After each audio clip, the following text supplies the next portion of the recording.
Coronary angiogram test అంటే ఏంటి, ఎప్పుడు చేస్తారు?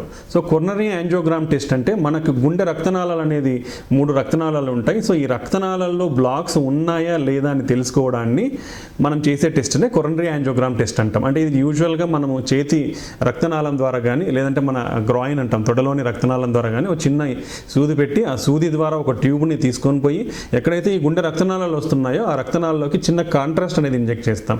ఇది ఇంజెక్ట్ చేసినప్పుడు మనకి క్లియర్గా ఎక్స్రే సిస్టంలో మనం చూస్తాం దీన్ని.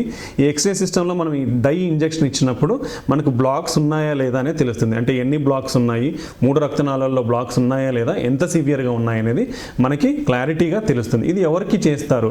ఛాతీ నొప్పి ఉన్న వాళ్ళు కంపల్సరీ చేయించుకోవాల్సిన అవసరం ఉంటుంది. అది అక్యూట్ హార్ట్ అటాక్ కావచ్చు, లేదా క్రానిక్ హార్ట్ అటాక్ అంటే నడిస్తే ఆయాసం రావడము, ఛాతీ నొప్పి రావడం ఇలా ఉన్న వాళ్ళల్లో కూడా మనము చేయించుకోవాలి. Particularly risk factors, age more than 30 to 40 years, BP, sugar, cholesterol ఉన్న వాళ్ళు, కిడ్నీ ప్రాబ్లమ్స్ ఉన్న వాళ్ళు, ఫ్యామిలీ హిస్టరీ ఉన్నవాళ్ళు, సో స్మోకింగ్, ఆల్కహాల్ హ్యాబిట్స్ ఉన్నవాళ్ళు, ఇలాంటి వారిలో ఇటువంటి సిమ్టమ్స్ ఉంటే కంపల్సరీ వాళ్ళకి ఈ గుండె రక్తనాళాల్లో బ్లాక్స్ ఉన్నాయా లేదని రూల్ అవుట్ చేసుకోవాల్సిన అవసరం ఉంటుంది.